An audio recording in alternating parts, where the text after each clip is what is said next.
श्री स्वामी समर्थ अवधूत चिंतन श्री गुरुदेव दत्त। कसे आहेत सगळे? मजेत आहेत ना? आनंदी राहा, सुखी राहा आणि स्वामी सेवा आपली करत राहा। तर आज आहे गुरुवार, म्हणून सगळ्यांना शुभ गुरुवार। महालक्ष्मी मातेचं पण उद्यापन आहे। मार्गशीर्ष जे गुरुवार चालू आहेत आपले, त्याचंही उद्यापन आज सगळ्याच महिला करणार आहेत आणि अमावस्या आहे। तर सगळ्यांनीच आपल्या ज्या सेवा असतात मी सांगितलेल्या आहेत तेवढ्या सेवा तुम्ही करून घ्या, एवढं सांगेल।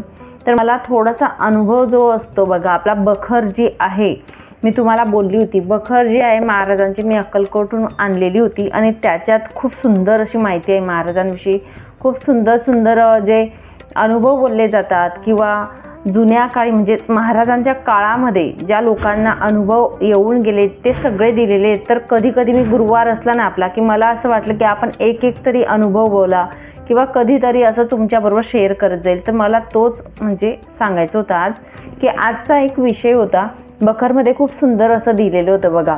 तर आपले गुरु आणि आपलं नातं कसं असावं, आपले जे गुरु असतात, गुरु म्हणजे आयुष्यात येऊन गुरु करणं खूप महत्त्वाचं असतं। गुरु केल्यानंतर आपलं गुरुबळ जर स्ट्रॉंग बनलं ना, तर मी तुम्हाला सांगते आपल्याला कुठलीही भीती नसते। कोणत्याच ते ग्रह तारे वगैरे जे असतं ना कुंडलीमधले सगळे काही म्हणजे प्रश्न येत नाही त्यांचा, जर गुरुबळ जे असतं आपल्या कुंडलीचं ते प्रबळ बनलं।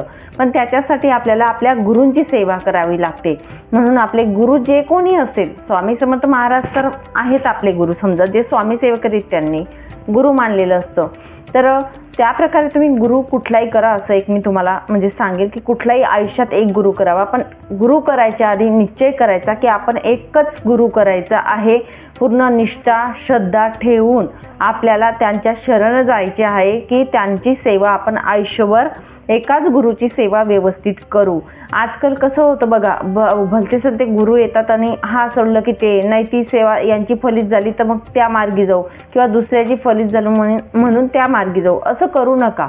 कुठले तरी एक गुरु आपण विचार करायचा की सेवा आपल्याला काय करायची, कशी करायची। फक्त तुम्हाला सांगेल कोणतेही गुरु घ्या, कुठलीही सेवा घ्या, फक्त मनापासून शरण जायचं आहे। मीपणा जो असतो ना तो आपल्यातला स्वाहाकार करायचा असतो। जसं आम्ही स्वामी सेवेकरी जेवढे पण आहोत ते स्वामींचे सेवेकरी म्हणजे काय, स्वा म्हणजे स्वाहाकार आणि मी म्हणजे मीपणाचा जो अहंकार असतो, मीपणा असतो तो स्वाहा करायचा असतो, मग शरण जायचं असतं। अजून सांगेल की आपले गुरु जे असतात, गुरु सांगतात त्या मार्गी आपल्याला जायचं आहे। आपल्या गुरूंची शिकवण काय असते तर नेहमी सत्य बोलावं, परिस्थिती काही असो कधीही खोटं बोलू नका। त्याच्यानंतर दुसरं सांगेल कर्म चांगलं ठेवा, प्रामाणिक राहा कर्मासोबत। आयुष्यात कधीही आपल्याला प्रामाणिक राहायचंय, कष्ट करा। आपण जर गुरूंची साथ असली आणि कष्ट करत राहिलो तर ह्या गोष्टी ज्या आहेत ना आपल्यासोबत, ह्या एवढ्या गोष्टी फक्त आपल्या करायच्या आहेत, बाकी काही नाही। आणि जर तुम्ही कष्ट केले, प्रामाणिक कर्म राहिले, कधी खोटं न बोलता वागले, तुम्हाला यश प्राप्ती मिळत असते।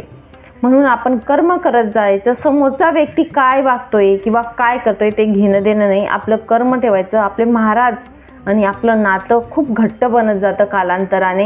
बाकी लोकांचा विषय घ्यायचा नाही, ज्याचं त्याचं जो तो बघेल। आपण चुकतोय का, स्वतःमध्ये आपण चूक बघायची आहे। जरी कोणी आपल्यात चूक काढली तर ती चूक सुधरवायचा प्रयत्न करायचा आहे, ना की दुसरा असा का बोलताय आपल्याविषयी ते आपल्याला घेणं देणं नाही। आपलं कर्म आपल्यासोबत, त्यांचं कर्म त्यांच्यासोबत, हा एक वसूल आपला बनवून घ्यायचा आहे जेव्हा आपण गुरु करत असतो, महाराजांच्या चरणी येत असतो।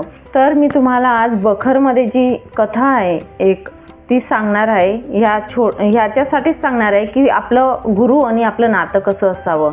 तर एक कुष्ठी होते, म्हणजे कुष्ठ झालेलं होतं, त्या एका माणसाला कुष्ठ झालेलं होतं, जे सेवेकरी होते त्यांना। ते दत्त महाराजांचे निस्सीम असे भक्त होते आणि त्यांच्या पूर्ण शरीराला अंगाला कुष्ठ झालेलं होतं। तर ही कथा ह्या बखरमधली आहे, जी बखर मी आणलेली सध्या वाचन चालू आहे तुम्हाला जसं मी बोललेली आहे। तर मला असं वाटलं एक एक अनुभव मी तुमच्याबरोबर नक्कीच शेअर करत चालेल मी आता। तर त्यांना कुष्ठ झालेलं होतं अंगाला आणि कुष्ठ झालेला जो माणूस होता तो गाणगापूरमध्ये सेवा करत होता। ठीक आहे. आधी सुरुवातीला तो गाणगापूरमध्ये सेवा करत होता, दत्त महाराजांची सेवा करत असत रोज.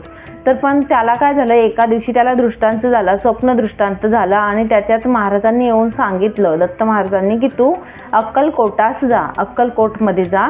तिथे म्हणजे फक्त एवढंच बोलले की अक्कलकोटास जा. त्याच्यानंतर त्याला माहिती नव्हतं की काय होणार आहे. त्यांच्या अंगाला कुष्ठ होते. मग ते अक्कलकोटला आले.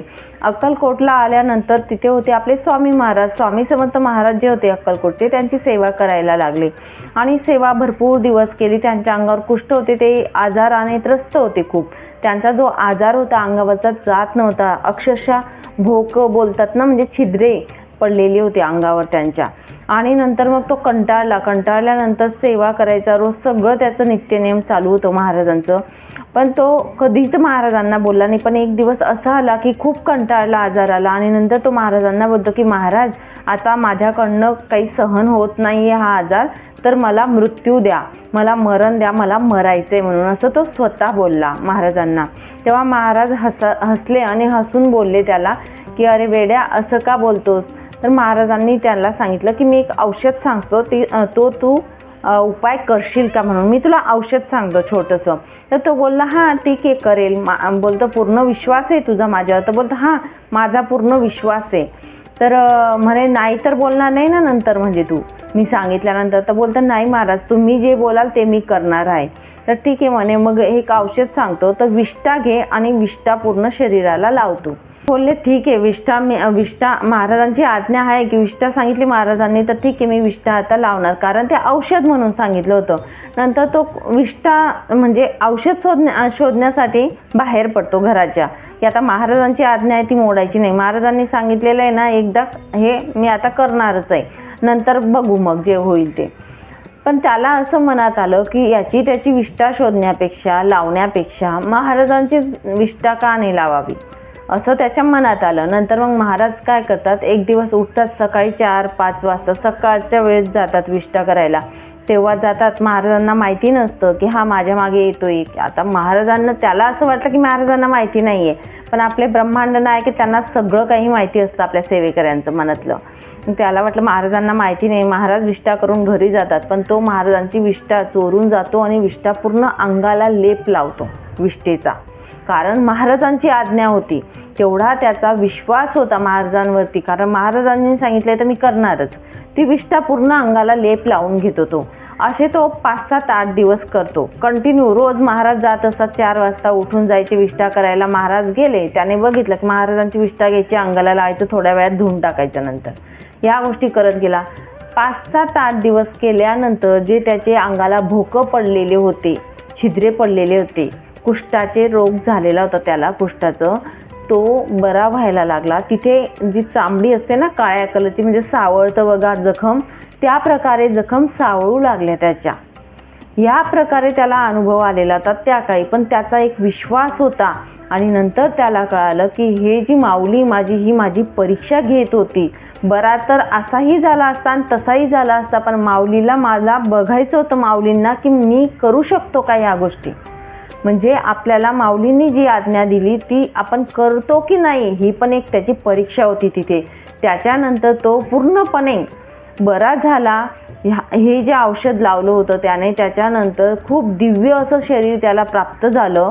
ह्या औषधाने 5-7-8-15 दिवस लावल्यानंतर त्याचं शरीर दिव्य असं बनलं आणि नंतर तो मग घरी जाऊन आपला संसार सुखाने करू लागला. या प्रकारे छोटीशी अशी कथा होती जी बखरमध्ये दिलेली होती, ती मला तुमच्याबरोबर शेअर करायची होती.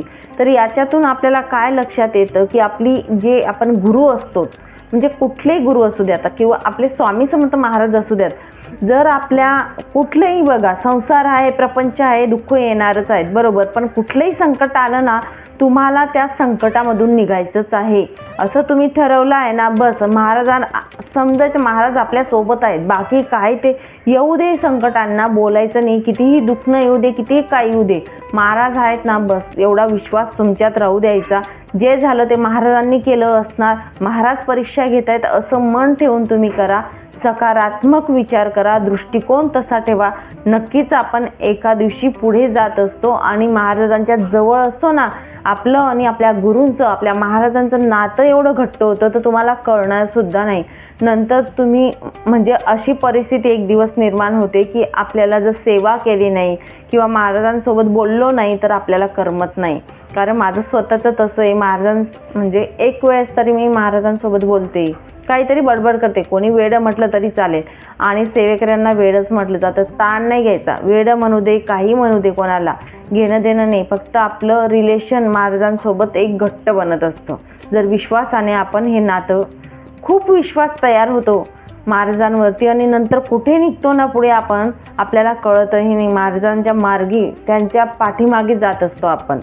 ही होती छोटीशी कहाणी जी मी तुमच्याबरोबर शेअर केली, जी बखरमध्ये दिलेली होती. तर चला मग इथेच थांबते छोट्याच्या कहाणीसोबत आणि इथेच विराम घेते. नंतर अजून भेटेल पुढच्या व्हिडिओमध्ये नवीन माहितीसोबत, नवीन विषयासोबत. तोपर्यंत श्री स्वामी समर्थ अवधूत चिंतन, श्री गुरुदेव दत्त. माहिती आवडली असेल तर नक्कीच लाईक करा, शेअर करा आणि सबस्क्राईब करा, जेणेकरून येणारा प्रत्येक व्हिडिओ हा तुमच्यापर्यंत येईल. म्हणून सबस्क्राईब करायला मात्र विसरू नका.